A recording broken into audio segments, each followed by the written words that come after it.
So I got this table off of Amazon to use to eat with and to put my drink on. But as you can see, it doesn't come over far enough. But I got a plan for that.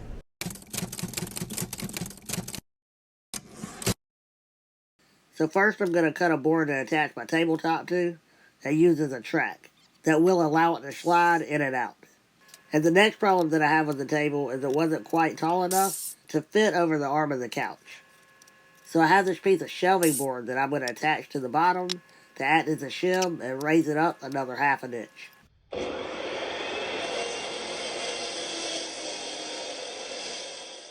And next I took the boards outside that I'm going to use for the bottom and spray painted them black so they'll blend in with the metal frame and not stick out like a sore thumb. Then I did a fitment test on the board that I'll be using as a track, and I found a perfect position to align it. Next, it was the fun part. Drilling 10 holes through this metal framework with a wore-out drill bit and a drill rather than my drill press, because it's in the back of a building somewhere. Just one more reason why I need to build me a new tool shed. Did I mention it's like 110 degrees outside? Now back inside, I set the tabletop and the framework upside down.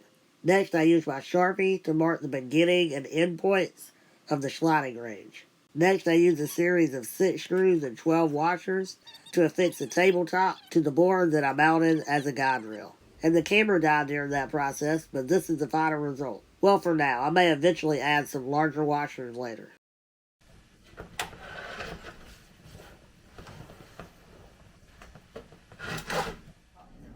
Now I can slide it all the way over and have room for my plate. Oh yeah, and my drink. Tell you what, all it takes is a little bit of magic.